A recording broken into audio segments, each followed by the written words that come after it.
अंधेरे का घेरा, अजीबोगरीब ध्वनियों का गहरा अनुभव और अनजान खतरों का संघर्ष। यह कहानी वहाँ शुरू होती है जहाँ डर और रहस्य की अजीब छाया बिखरी है।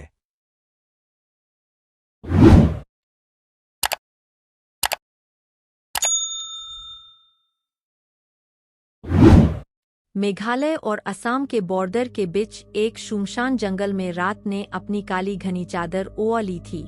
चारों तरफ अंधेरा ही अंधेरा था। दूर दूर तक कोई दिखाई नहीं दे रहा था, न किसी की आवाज आ रही थी। उस रात विवेक अकेले उस जंगल को पार करने में लगा था। उसके चेहरे को देखकर ऐसा लग रहा था जैसे वो किसी बहुत बड़ी मुसीबत में है। इस जंगल के बारे में जाना जाता था कि अगर कोई भी इंसान सूरज ढलने के बाद यहाँ आता है तो उसे एक शैतान अपने वश में कर लेता है। वो फिर ऐसी जंगल में हमेशा हमेशा के लिए कैद हो जाता है। विवेक को ये बात पता थी, लेकिन वो फिर भी रुक नहीं रहा था, बस आगे बढ़े जा रहा था। जंगल के आखिरी छोर पर एक नदी बह रही थी और उस नदी को पार करते ही असम सीमा शुरू हो जाती थी। उस नदी के ठीक बगल में लकड़ी से बनी एक पुरानी हवेली थी। हवेली के आगे एक बोर्ड लगा था जिस पर लिखा था वशीकरण बाबा। गांव के लोगों का मानना था कि उस हवेली में कुछ अजीब है। वहाँ ऐसी शैतानी ताकतें हैं जो हवेली में रहने वाले वशीकरण बाबा के मंत्रों की ताकत से इस दुनिया में आ गई है। 25 साल का विवेक अब उस हवेली के ठीक सामने खड़ा था और जोर जोर हाफ रहा था।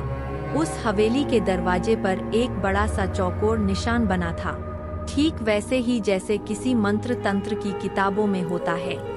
विवेक हिम्मत जुटाई और दरवाजा खोला। अंदर उसने देखा कि एक बेहद अजीब सा दिखने वाला बाबा वहाँ कुछ हड्डियों की पूरा कर रहा है। बाबा की नज़र तुरंत विवेक पर गई। अब वो जोर जोर से बड़े ही डरावने तरीके से मंत्रों को बोलने लगा। विवेक बाबा को देखकर घबरा गया था, लेकिन वो जिस मकसद से बाबा के पास आया था उसे पूरा किए बगैर वो कहीं नहीं जा सकता था।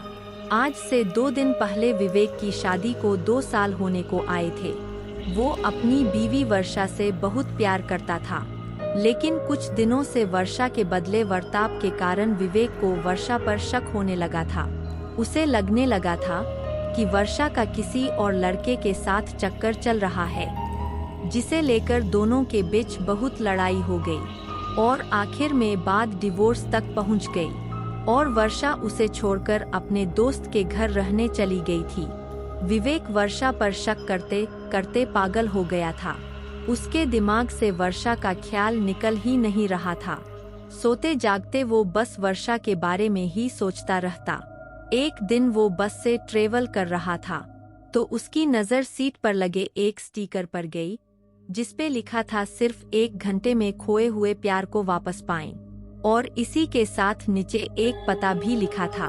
विवेक अब उसी पते पर पहुंच चुका था, वशीकरण बाबा के पास। बाबा के मंत्रों की आवाज अब धीमी हो गई थी, पर अंदर एक गहरा सन्नाटा था। बाबा ने बिना विवेक की तरफ देखे उससे उसके आने का कारण पूछ लिया। विवेक ने उस बाबा को सब कुछ बता दिया। बाबा ने विवेक की बातें सुनकर एक हल्की सी मुस्कुराहट के साथ उसे एक लाल कपड़ा दिया और कहा कि इसे धारण करके रोज रात वर्षा की फोटो देखकर विवेक को ये मंत्र पढ़ना है। और धीरे से विवेक के कान में उस बाबा ने एक मंत्र कहा। इस मंत्र को पढ़ने के बाद वो बाबा फिर से अपनी पूजा में लग गया। विवेक ने बाबा को पैसे देने के लिए अपने हाथ आगे बढ़ाया, लेकिन उस बाबा ने कोई भी पैसा लेने के लिए मना कर दिया। विवेक वापस जंगल के रास्ते जाने लगा। इस बात पर ताज्जुब कर भी रहा था कि अचानक उसे लगा कि कोई उसका पीछा कर रहा है। अनजानी रात में गांव की कच्ची सड़क पर चलते हुए उसे ऐसा लग रहा था कि किसी अनजान शक्ति की उस पर निगरानी हो। वो जितनी तेज चलने की कोशिश करता, उसके कदम उतने ही धीमे धीमे बढ़ रहे थे। रात के 12 बजने में कुछ ही मिनट थे। विवेक अपने घर पहुंचा। उसने पर्स से वर्षा की तस्वीर निकाली और बाबा का दिया हुआ लाल कपड़ा पहना और बाबा का दिया हुआ मंत्र का उच्चारण करने लगा। तभी अचानक उसे ऐसा लगा कि उसे किसी काले साए ने घेर लिया है और वो उस पर कब्जा जमाने की कोशिश कर रहा है। विवेक ने अपना सर चारों तरफ घुमाया और जोर जोर से मंत्र पढ़ने लगा। कुछ ही समय में वो काला साया वहां से गायब हो गया। विवेक रोज यही करता। ऐसा करते करते कई दिन गुजर गए, लेकिन विवेक की बीवी वर्षा अभी भी वापस नहीं आई। विवेक ने फिर से वशीकरण बाबा से मिलने का फैसला किया। हवेली पहुंचकर उसने बाबा को बताया कि वर्षा अब तक उसकी जिंदगी में वापस नहीं आई है। बाबा ने 2 मिनट के लिए अपनी आंखें बंद की। विवेक के गले में जो लाल धागा है वो उसके वशीकरण की शक्ति को कम कर रहा है। विवेक ने वो धागा तुरंत उतार दिया। बाबा ने ये भी कहा कि अगर वो वर्षा को इस हवेली में ला सकता है तो वर्षा जरूर विवेक के पास आ सकती है। उस दिन भी विवेक जब अपने घर वापस जा रहा था तब भी उसको ऐसा लगा जो उसके पीछे पीछे चल रहा है और उसे देखे जा रहा है। लेकिन विवेक जो वर्षा से बेहद प्यार करता था, उसे पाने के लिए वो कुछ भी करने के लिए तैयार हो चुका था। अगले दिन विवेक ने वर्षा को कॉल किया और माफी मांगने के बहाने उसी जंगल के पास शाम को मिलने के लिए बुलाया। वर्षा ने कुछ पल सोचा और फिर मान गई। दोनों आज बहुत दिनों बाद मिल रहे थे। बात करते करते विवेक वर्षा को हवेली के पास ले गया। जैसे ही वर्षा हवेली के पास पहुंची उसे एक अजीब सी घुटन महसूस होने लगी था। उसने विवेक को तुरंत वहां से चलने को कहा, लेकिन विवेक जबरदस्ती उसे हवेली के अंदर ले गया। बाबा ने जैसे ही वर्षा को देखा, उसने विवेक को बाहर जाने को कहा और दरवाजा बंद कर दिया। पूरे 2 घंटे हो चुके थे, लेकिन दरवाजा अभी तक बंद था। विवेक को अब बहुत ज्यादा घबराहट होने लगी थी। कुछ देर बाद दरवाजा अपने आप खुला, लेकिन विवेक ने जैसे ही दरवाजे के उस पार देखा, वो देखकर विवेक के रोंगटे खड़े हो गए। अंदर वर्षा बेहोश पड़ी थी और उसके शरीर के चारों तरफ मोमबत्तियां जल रही थी। वो बाबा वर्षा के शरीर पर तरह तरह के निशान बना रहा था, लेकिन रोंगटे खड़े कर देने वाली बात ये थी कि वर्षा के पास एक बहुत ही भयानक सा काला साया मंडरा रहा था। बाबा ने विवेक को कहा कि अब वर्षा वही करेगी जो विवेक उसे बोलेगा, लेकिन इसके बदले उसे इस काले साये की सारी ख्वाहिशें पूरी करनी होंगी। विवेक को कुछ समझ नहीं आ रहा था। उसने वर्षा को वहां से चलने के लिए कहा तो वर्षा एक कठपुतली की तरह उठकर खड़ी हो गई। वो एक जिंदा लाश से ज्यादा और कुछ नहीं थी। विवेक वर्षा की ऐसी हालत देखकर पूरी तरह दहल गया था।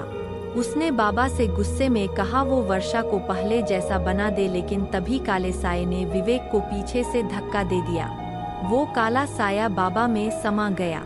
उस बाबा का रूप एक भयानक आत्मा में बदलने लगा था। उस बाबा के चेहरे का रंग नीला पड़ गया और आंखें पूरी सफेद हो गई और जोर जोर से हंसने लगा। उस बाबा ने अपने भयानक रूप में बोला कि वो कोई मामूली इंसान नहीं है, बल्कि वो एक शैतान का साया है जो इस जंगल में न जाने कब से कैद था और उसने वर्षा की आत्मा चुरा के अपने आप को आजाद कर लिया है और विवेक को हमेशा के लिए अपना गुलाम बना लिया है। ये सब सुनकर विवेक वहां से फौरन भागा, पर वो उस जंगल से निकल ही नहीं पा रहा था। वो जहां से निकलता कुछ देर बाद वो वापस उस हवेली के सामने ही आ जाता। धीरे धीरे उसके दिमाग ने काम करना बंद कर दिया और वो उसी जंगल में कैद हो गया। 2 महीने बाद उसी जंगल में पुलिस को 2 सड़ी हुई लाशें मिली। वो लाशें किसी और की नहीं बल्कि विवेक और वर्षा की ही थी। ऐसी हॉरर वीडियो देखने के लिए चैनल को सब्सक्राइब करें, बेल आइकन दबाना ना भूलें।